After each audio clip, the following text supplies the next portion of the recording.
Jake Morrison sat in his chair and watched the alien leaders talk. The big room was filled with creatures from many different worlds. Some had 6 arms, others had blue skin, and a few looked like giant bugs. They were all talking about one thing.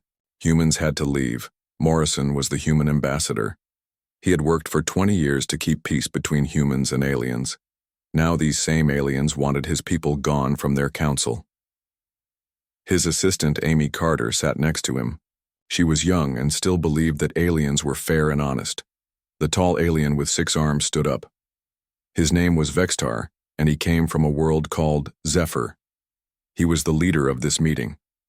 His voice was loud and clear as he spoke to everyone in the room. "The human race is too dangerous for our peaceful galaxy," Vextar said. "They fight too much. They build too many weapons. They cannot stay in our council anymore." Morrison felt his hands grip the chair arms tighter. He knew this day would come. 3 months ago, human ships had saved a mining colony from raiders. The colony was full of refugee families who had nowhere else to go. When the raiders came to kill them and steal their supplies, the aliens in the council just talked about what to do. They held meetings and made committees while innocent people died. But humans did not just talk. Human ships flew to the colony in 2 days. They fought off the raiders and protected the families. The human fleet stayed there for weeks to make sure the raiders would not come back. Morrison thought this was the right thing to do. The aliens thought it was wrong. They did not ask permission, Vextar continued. They used violence without talking to us first.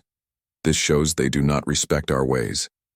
Amy leaned close to Morrison and whispered, "Sir, they are talking about when we saved those refugee families, the ones from Altair." Morrison nodded. He looked around the room at all the alien faces. Some looked angry. Some looked scared. None of them looked grateful.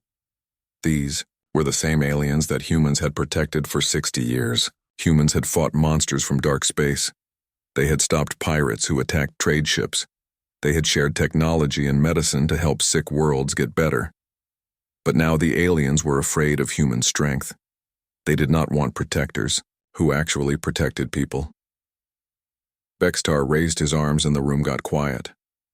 "We will now vote. All who want humans to leave the council, make your crystal glow red." Morrison watched as voting crystals around the room began to light up. One by one they turned red. The Altarians were there, the same people whose families humans had saved just 3 months ago. Their crystal glowed red too. Even they voted against the humans who had risked their lives to save Altarian children. The Centaurians voted red. Humans had given them medicine when a plague killed millions of their people, red light. The Rigelians voted red. Humans had protected their trade ships from pirates for 30 years, red light. Every single alien species voted the same way, 47 different worlds, and all of them wanted humans gone. The room was filled with red light like drops of blood. "The vote is done," Vextar announced. "Humans must leave our council. You have 3 days to take all your people and go away." Morrison stood up slowly. He was an old man who had spent his whole life trying to build bridges between humans and aliens. Now those bridges were burning down around him. But he was not angry. He was something much more dangerous. He was calm. "Counselor Vextar," Morrison said. His voice carried across the huge room even though he spoke quietly. "We accept your decision. We will do exactly what you ask." He looked around the room at all the alien leaders. "But I want to make sure you understand what you are choosing. For 60 years, humans have done most of the dangerous work in this galaxy." Morrison pulled out a small device and numbers appeared in the air above his head. "Humans provide 37% of your emergency rescue teams. When disasters happen, human ships come first. We give you 42% of your new technology. The computers you use, the medicines that save your people, the power systems that light your cities. Most of them were made by humans." The numbers changed. "We respond to 68% of all crisis calls in your space. When pirates attack, when monsters come from dark space, when colonies are in trouble, human ships arrive first while your people hold meetings." Morrison's voice got harder. "We are the only species that fights the real monsters. The Void Seekers, that eat entire star systems. The Shadow Fleet that turns planets into dust. The dark between that swallows suns. Every time these things come, your people talk and form committees. Human ships go out and fight and die so your world stays safe.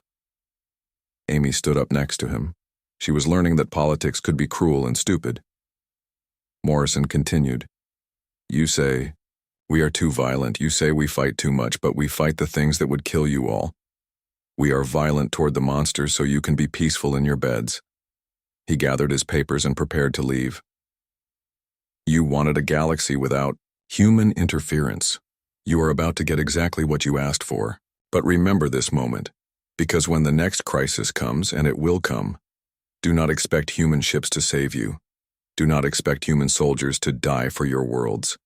Do not expect human minds to solve your problems. Morrison walked toward the big doors that led out of the room. Amy followed him. At the doorway, he turned back one last time. You have lived in safety for so long that you forgot what makes that safety possible. You are about to learn. When the monsters come and you are alone in the dark, remember that you chose this. The doors closed behind them with a sound like thunder. For the first time in 60 years, the Galactic Council met without humans. In the silence that followed, some of the aliens began to wonder if they had made a terrible mistake. But it was too late. The vote was done. The humans were leaving, and the galaxy was about to learn what it was like without its guardians. Captain Lisa Rodriguez stood on the bridge of her ship and watched the last human transport leave the big space station. The station was like a small city floating in space. For 60 years, humans had lived and worked there alongside aliens. From many worlds, now they were all going home. Captain, all our people are off the station, said Commander Ben Hayes. He was her second in command and had been her friend for 10 years. Every human in alien space is heading back to our worlds. Rodriguez nodded but felt heavy inside. She had served in the Deep Space Patrol for 15 years. Her job was to protect the trade routes between star systems. She knew what was coming. Without human ships watching the dark spaces between stars, bad things would happen. Commander Hayes, send a message to all human ships. Tell them Operation Exodus is complete. Everyone goes home to human space, and make this very clear. We do not answer any calls for help from alien space. Not anymore. Hayes looked uncomfortable. Captain, what if there are real emergencies? What if colonies are being attacked? What if ships are in trouble? Rodriguez looked at her old friend. The aliens were very clear, Commander. They do not want human interference. We are going to give them exactly what they asked for. All across the galaxy, humans were packing up and leaving. It was like watching a family move out of their home. Except the home was an entire galaxy, and the family had been protecting it for decades. Dr. Patricia Green was the head scientist at a research station on a planet called Kepler 442b. She had worked there for 12 years with alien scientists to find cures for diseases that killed millions of people. Now she was watching her assistants destroy all their research. Doctor, the alien scientists are asking if they can keep working on the project, her assistant told her. Dr. Green looked at the sealed laboratories full of equipment that only humans knew how to use. The research they were destroying could save countless lives across many worlds, but the aliens had made their choice. Tell them we are taking all human technology with us, she said sadly. The Alien Council's laws are clear. When diplomatic relations end, no technology transfers are allowed. The effects of human withdrawal spread quickly through alien space like ripples in a pond. Human shipping companies had carried most of the trade between star systems. Their ships were faster and more efficient than alien designs. Human banks had provided the money systems that let different alien species trade with each other. Human factories had made 60% of the standard technology that kept galactic civilization running. Without humans, the complicated system that connected hundreds of worlds began to break down. Admiral Frank Turner was the commander of all human space forces. He was meeting with his senior officers on his flagship, the biggest warship humanity had ever built. The meeting was about what to do now that humans were alone again. The situation is simple, Turner told his officers. His face was scarred from years of fighting in deep space. As of today, human space is cut off from the galactic community. The aliens think we are too dangerous for their peaceful society.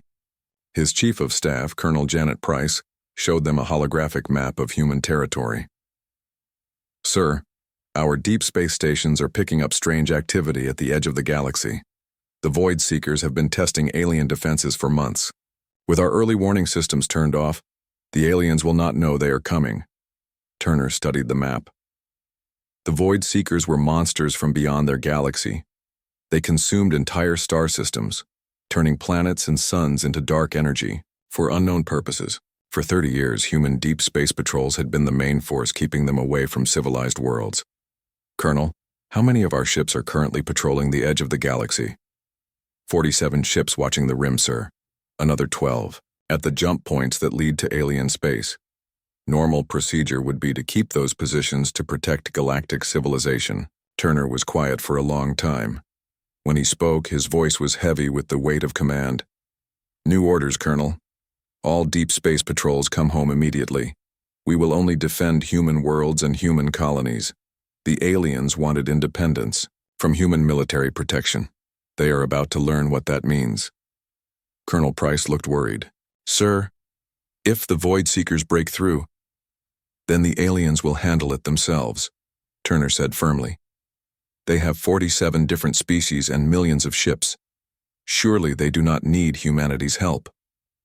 As human ships began their journey, home automated warning beacons throughout alien space started going dark.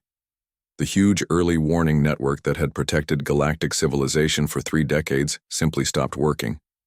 Deep space monitoring stations that had tracked threats from beyond the galaxy were abandoned. The patrol routes that had stopped pirates, smugglers, and hostile invasions were left empty. On the planet HFY, the same world where human intervention had saved refugee miners, Governor Kyle Patterson spoke to his colonial assembly. HFY had been humanity's gateway to galactic civilization, a successful world built on cooperation between species. The aliens have made their position clear, Patterson announced. We are no longer welcome in galactic society. Very well. All trade agreements with alien species are now canceled. All technology exchanges are terminated. All cooperative projects are ended. The assembly became restless. Many people on HFY had alien friends and business partners. Governor, asked Councilwoman Nancy Bell, what about the refugee population? We still have 40,000 Altarians living here under our protection. Patterson's expression softened a little. The Altarian refugees can stay as permanent residents if they want to. Humanity does not abandon those who ask for our protection, even if their own species will not speak for them. The message was the same throughout human space. The withdrawal was complete, absolute, and apparently permanent. Humanity would defend its own territory and people, but the galaxy beyond was no longer their concern. Governor Patterson remembered the vote in the Alien Council. Every species had voted to expel humanity, including the Altarians whose families lived safely on human worlds. It was a betrayal that cut deep. On research stations and military bases, in hospitals and schools, humans packed up 60 years of shared history with alien civilizations. Friendships ended, joint projects died, cultural exchanges stopped. The careful web of relationships that had connected human and alien societies was torn apart in just 3 days. Captain Rodriguez watched from her ship's bridge as the last human vessel crossed the boundary into human space. Behind them, alien space continued its daily routine, not yet understanding what it had lost. The aliens had voted unanimously to expel humanity. They had gotten exactly what they asked for, a galaxy without human interference. What they did not yet realize was what they had given up in exchange. The protectors were gone. The guardians had left. The warriors who stood watch in the dark between stars had come home. The galaxy was on its own now, and it was about to learn that independence came with a price that none of them were prepared to pay. 3 months after the humans left, Captain Drew Thompson received a distress call while patrolling the border of human space. The automated message was broadcasting on emergency frequencies from a star system deep in alien territory. Mayday, Mayday, this is the merchant ship Star of Andromeda. We are under attack by unknown vessels. Our escort has been destroyed. We need immediate help from any ship in range. Thompson's communications officer, Ensign Kelly Wright, looked up from her station. Her face showed concern and frustration. Captain, that is a Centaurian merchant ship. They are carrying medical supplies to colonies suffering from a plague outbreak. The captain studied his tactical display.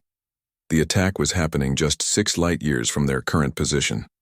Before humanity was expelled, a human patrol would have responded within minutes. Now, the nearest alien military forces were at least 3 days away. Keep monitoring, Ensign, but stay on course. We have our orders. Wright looked torn between duty and conscience. Sir, they are carrying vaccines for a plague outbreak. Thousands of people could die if those supplies do not reach their destination. Thompson's jaw was tight with suppressed anger.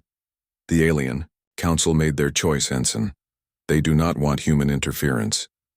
20 minutes later, the Star of Andromeda's transmission went silent. Another merchant ship had been destroyed by pirates who knew that human patrols were no longer coming to help. Similar incidents were happening throughout alien space. Pirates who had been kept in check by regular human patrols were growing bold. Trade routes that had been safe for decades became dangerous. The complex network that kept galactic commerce flowing began to break down as human ships, human companies, and human expertise disappeared.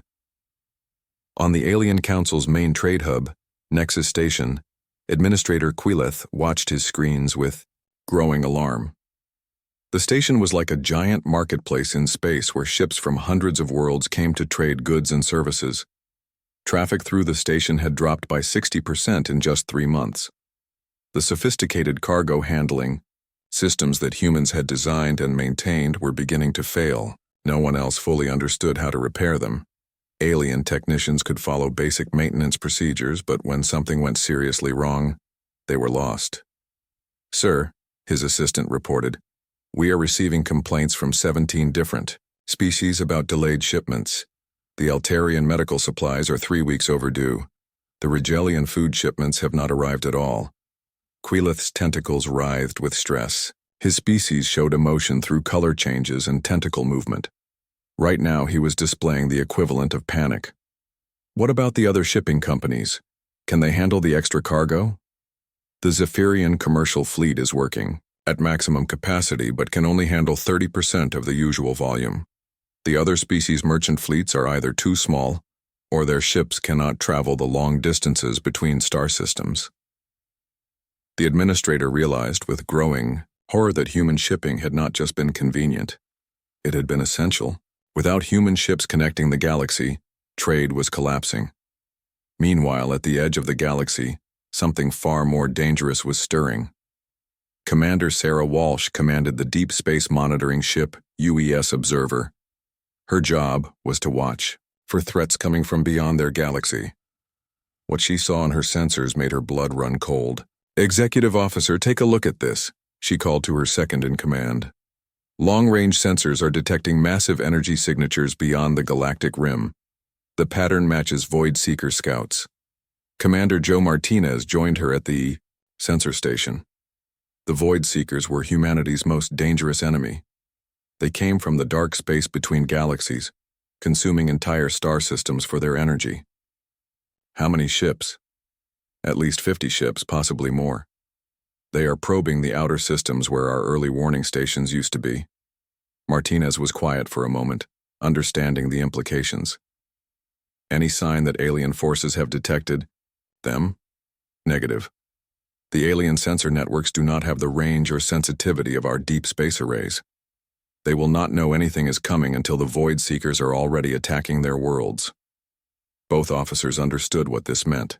The Void Seekers typically sent scout formations months ahead of their main fleets. The scouts tested defenses and identified targets. For 30 years, human deep space patrols had intercepted these scouts before they could return to their fleet with intelligence. Now, with human forces gone, the scouts were free to gather all the information they wanted. On Earth, Admiral Turner reviewed intelligence reports with his senior staff. The holographic display showed a galaxy in growing chaos. Pirate attacks were increasing. Trade was collapsing. Colonies were being abandoned as supply lines failed. The situation is getting worse faster than we predicted, reported Colonel Price. Pirate activity is up 400% in areas we used to patrol. Trade between alien species has collapsed in several sectors. And now we have confirmed void seeker activity at the Galactic Rim. Turner studied the data with grim determination. Any word from the Alien Council? Any recognition that they might need our help? None, sir. Councillor Vextar issued a statement last week claiming that galactic civilization is more stable and peaceful than ever without human military interference. Turner almost laughed at the irony. What about casualty reports from the areas we used to protect? Colonel Price's expression darkened. 17 merchant ships lost to pirates in the last month. 3 colonies raided and abandoned. The Centaurian medical convoy was completely destroyed, and 15,000 people died in the plague outbreak that followed. Around the table, the human command staff sat in grim silence. These were people they had protected for decades. These were trade routes they had kept safe. These were colonies they had defended. Now they could only watch as the galaxy burned. Admiral Rodriguez, recently promoted after her exemplary service, spoke up. Sir, my deep space fleet is ready to respond immediately. We could have patrol ships back in alien space within days. Turner shook his head firmly. The Alien Council was very clear. Any human military presence in their space would be considered an act of war against them.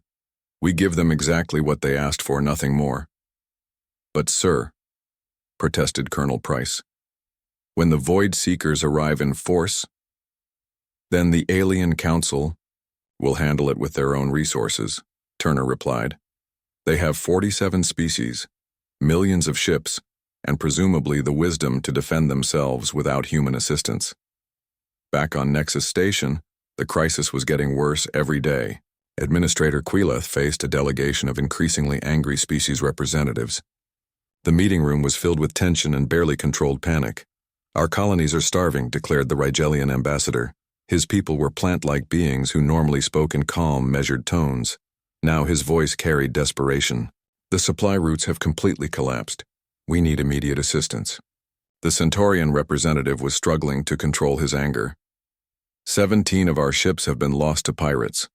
Our insurance companies are refusing to cover voyages through sectors that used to be perfectly safe.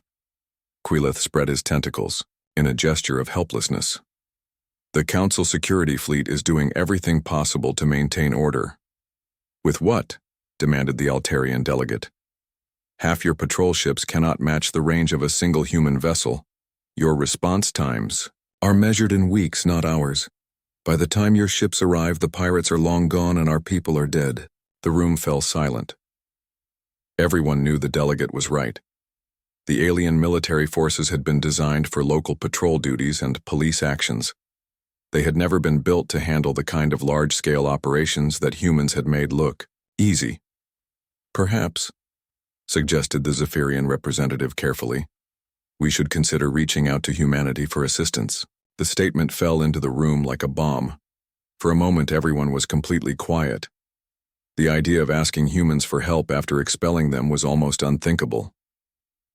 Absolutely not, Quileth replied quickly. The Council's decision was final. Humanity proved itself too dangerous and unpredictable for galactic society. We will solve these problems ourselves. But even as he said the words, Quileth knew they were hollow. Reports of attacks, failed shipments, and colonies in crisis continued to flood in. The galaxy was learning what it meant to exist without human protection, and the lesson was proving far more painful than anyone had imagined. The Alien Council had wanted a universe without human interference.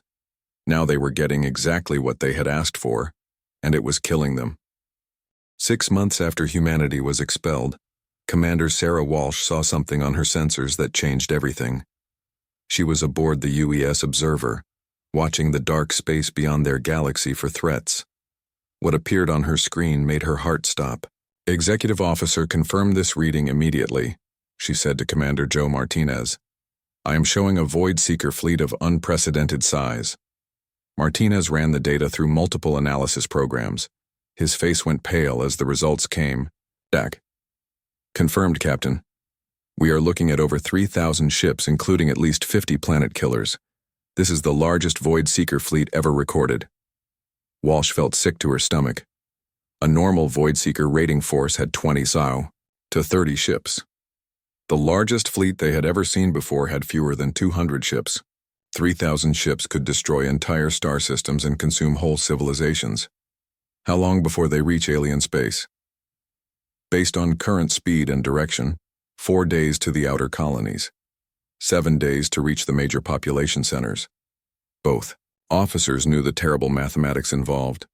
The Alien Council had millions of ships spread across 47 different species. But most of those ships were designed for peaceful purposes: exploration, trade, and light patrol duties. The Void Seekers built their ships for one purpose only: complete annihilation. Walsh made a decision that would haunt her for the rest of her life. Open a channel to alien space. Use the emergency diplomatic frequency. Martinez looked worried. Ma'am, Admiral Turner's orders were very clear. We are not to have any contact with alien forces. The orders did not cover extinction-level threats. To all galactic civilization, Walsh replied grimly. Within moments, she was connected to the Alien Council's Emergency Coordination Center on Nexus Station. Administrator Quileth appeared on her screen, looking as stressed as she had ever seen him. This is Commander Sarah Walsh of the United Earthship Observer. I am transmitting tactical data on an incoming Void Seeker fleet. You have 4 days before they arrive. Quileth's usual composure cracked completely. Commander, your presence in this communication violates alien space sovereignty. Human forces are not welcome to interfere in our affairs. Administrator, Walsh interrupted. Forget politics for 30 seconds and look at the data. 3,000 Void Seeker ships are heading directly toward your space. This is not a raid or a scouting mission. This is an extermination fleet. Quileth reviewed the transmitted sensor data. His skin color shifted to pale blue, which for his species indicated extreme shock and fear. This cannot be correct. Void Seeker fleets do not operate at this scale. They do now, Walsh said grimly. Our deep space monitoring suggests they have been building this force for over a year, probably because they noticed the reduction in patrol activity along the galactic rim. The administrator's tentacles were shaking. What do you recommend? Walsh looked directly at the screen. I recommend you contact humanity immediately and request military assistance, because if you try to face this alone, every single world in alien space is going to be destroyed. The transmission ended, leaving Walsh and her crew in tense silence. They had disobeyed direct orders by contacting the aliens, but the alternative was watching billions of innocent beings die. On Nexus Station, Administrator Quileth faced the most difficult decision of his career. He could contact the Alien Council, leadership, and request authorization to approach humanity for help. That process would take days they did not have. Or he could act on his own authority and face the political consequences later. He chose survival over politics. Within hours, NBW alien diplomatic ship was racing toward human space under a flag of emergency truce. The ship carried Ambassador Rethtar, the same Zephyrian who had supported humanity's expulsion 6 months earlier. Now he was humanity's only hope for salvation. Admiral Turner received the Zephyrian ambassador in his office on Earth. The irony of the situation was not lost on anyone present. 6 months ago, this same alien had declared humans too dangerous for galactic society. Now he was begging for their help. Admiral Turner, Rethtar began, his usual arrogance completely gone and replaced by barely concealed desperation. The Alien Council formally requests immediate military assistance against a Void Seeker incursion. Turner studied the alien diplomat with cold, calculating eyes. Ambassador, 6 months ago your species declared humanity too aggressive and dangerous for galactic society. You expelled us from the Council with a unanimous vote. Now you want our help? The situation has changed dramatically. The threat level exceeds all previous calculations. Turner stood and walked to his office window, looking out at the busy spaceport where human ships prepared for missions that no longer included protecting ungrateful aliens. The threat level has not changed, Ambassador. The Void Seekers have always been this dangerous. The difference is that for 30 years, human forces intercepted their scout ships and prevented them from reporting back about galactic defenses. Without that early intervention, they have been free to plan and build their forces. Rethtar's skin flushed to a darker color, indicating shame and embarrassment. Admiral, this is not the time for political arguments. Billions of lives are at stake. Turner turned back to face the Zephyrian. You are absolutely right, Ambassador. Billions of lives are at stake. The same lives that human soldiers died protecting for 60 years while the Alien Council debated and formed committees. The same lives that humanity sacrificed its sons and daughters to defend while being called warmongers and aggressors. He walked back to his desk and activated a holographic display showing human fleet positions. Tell me, Ambassador, where were these billions of lives when humanity was expelled? Where was their voice when the Council voted unanimously to remove the one species willing to fight and die for galactic civilization? Rethtar was silent, finally understanding the bitter irony of his position. He had come to ask for help from the very people he had helped to banish. Turner continued, Ambassador, humanity currently has 237 ships capable of deep space combat. The Alien Council has over 4 million ships across 47 species. Surely you do not need our help. Admiral, please. You know our ships are not designed for this kind of warfare. Most of our species have not fought a real war in centuries. Humanity has the experience, the weapons, the tactical knowledge to face this threat. The same tactical knowledge the Council called militaristic thinking and aggressive overreach, Turner said. The same weapons you refused to let us share, because they were too advanced for peaceful species. The room fell silent. Turner studied the Zephyrian ambassador, seeing not the arrogant politician who had engineered humanity's expulsion, but a desperate representative of billions facing extinction. Finally, Turner spoke. Ambassador, let me tell you something that might help you understand humanity's position. When we first reached the stars and met the galactic community, we were amazed by the peace and prosperity we found. We wanted to be part of something larger than ourselves. He paused, remembering those early days of wonder and hope. But we quickly learned that peace and prosperity require someone willing to fight for them.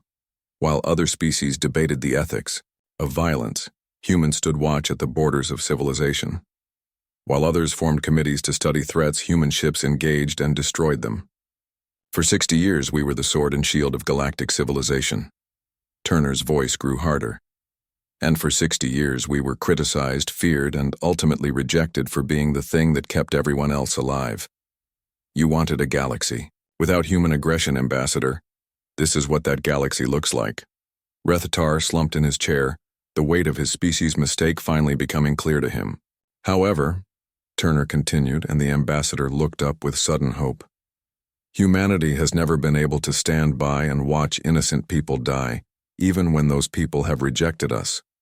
Against my better judgment, and against the wishes of many in human leadership, I am going to make you an offer. The Zephyrian leaned forward eagerly. Humanity will defend alien space against the Void Seeker fleet. Our ships, our tactics, our people will stand between your worlds and complete annihilation.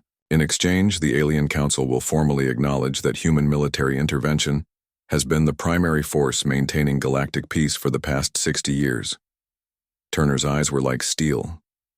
You will issue a public apology for humanity's expulsion and request our return to the Council with full membership restored. And most importantly, you will grant humanity permanent authority over all galactic defense matters. No more committees, no more debates while people die, no more political considerations overriding military necessity. Rethtar was quiet for a long moment, understanding that he was essentially surrendering galactic military command to humanity. Admiral, I do not have the authority to agree to those terms.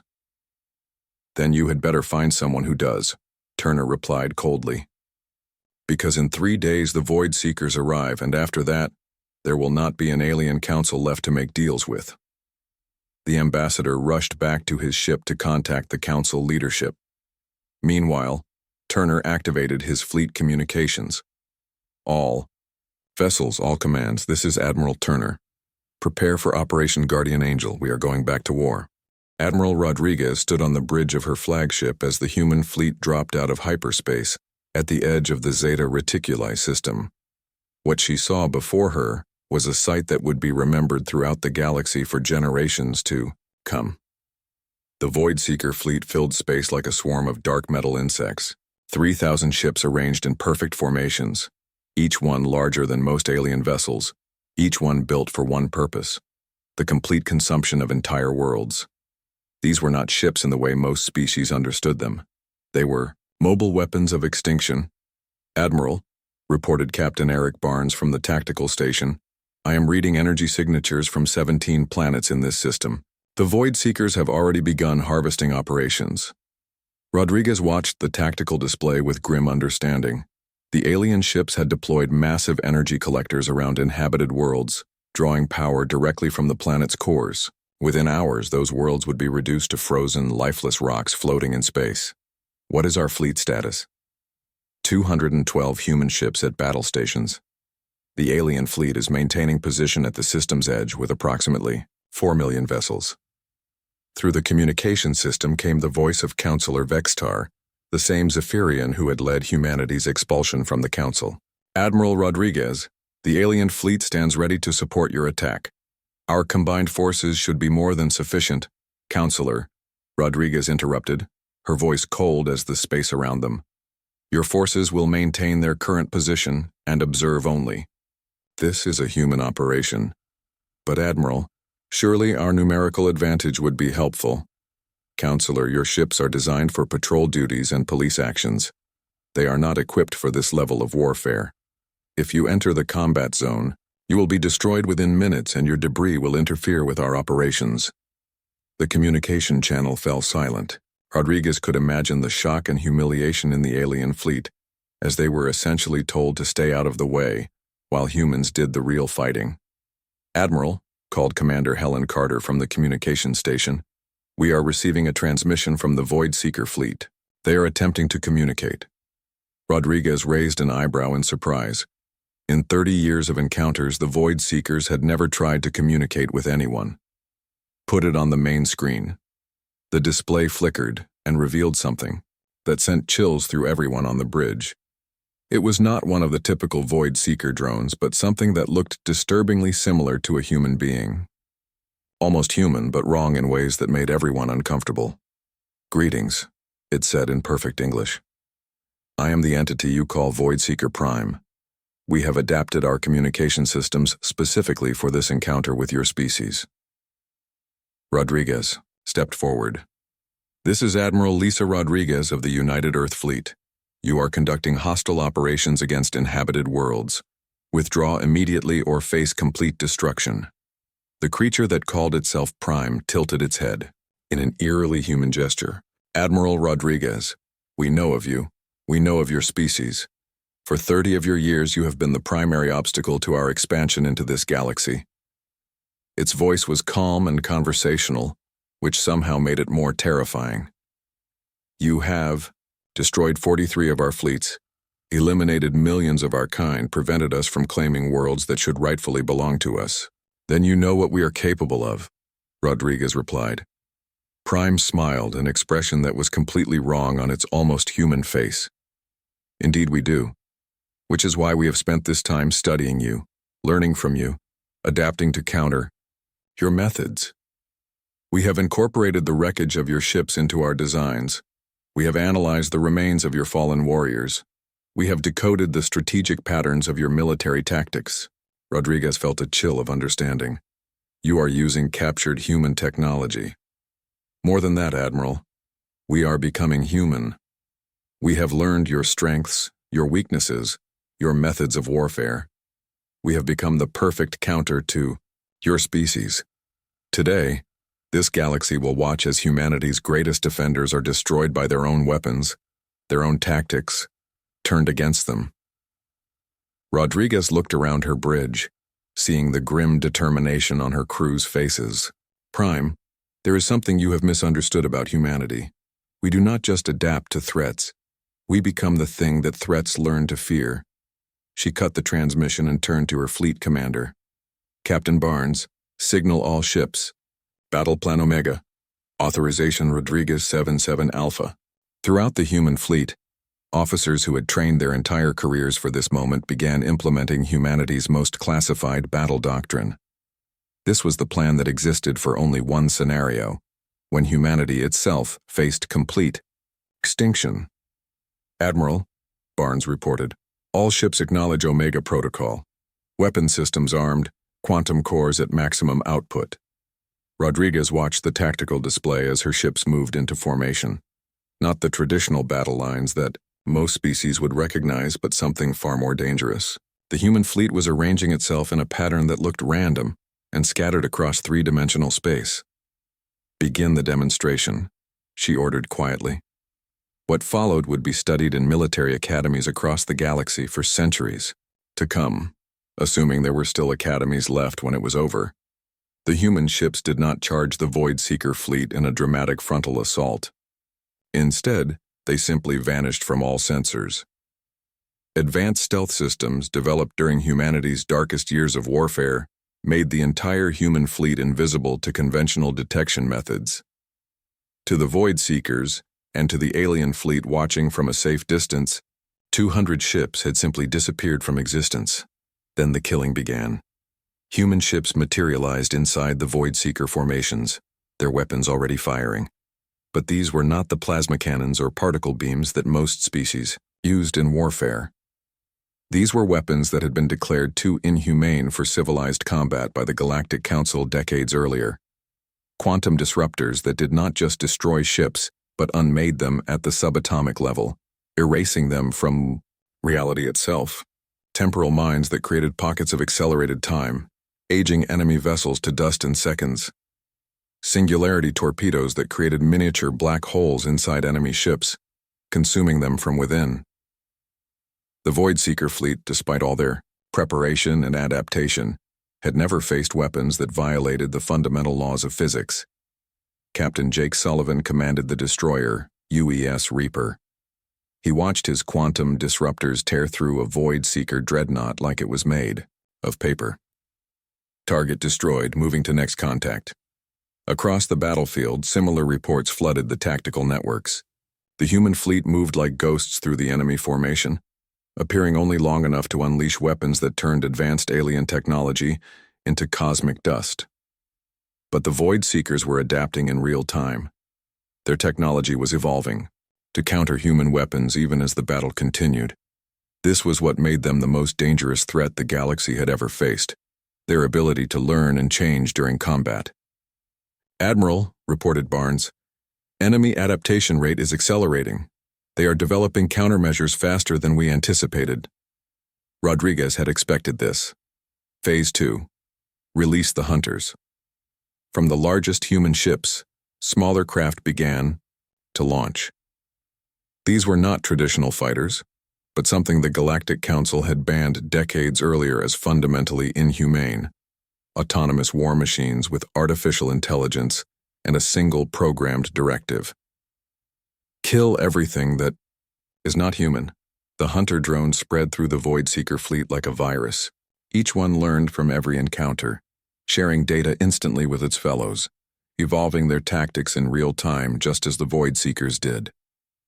The battle became a horrifying contest of evolution, two adaptive military systems locked in combat that pushed the boundaries of warfare itself. On Nexus Station, the Alien Council leadership watched in stunned silence as long-range sensors tracked the battle. What they were seeing challenged everything they thought they knew about human capabilities. "The human ships," whispered Administrator Quileth. "They are not just fighting the Void Seekers. They are systematically hunting them down and erasing them from existence." Counselor Vexistar had gone pale with shock. "Those weapons, they are violating 17 different galactic warfare conventions. The hunter drones alone constitute crimes against the laws of civilized combat." "They are saving our entire civilization," interrupted Ambassador Rethtar. "Look at the tactical displays. The Void Seeker fleet is being methodically annihilated." And it was true. Despite their technological adaptation, despite their superior numbers, despite their preparation, the Void Seeker fleet was losing. Not just losing, but being systematically erased by weapons and tactics that no civilized species would ever dare to use. After 6 hours of combat, the last Void Seeker ship was destroyed by a temporal mine that aged at 10,000 years in the span of seconds. The hunter drones systematically eliminated every piece of debris larger than a grain of sand, ensuring that no void-seeker technology could be salvaged, studied, or used to rebuild. The UES Sovereign moved to the center of the battlefield, surrounded by empty space where moments before had been the largest threat to.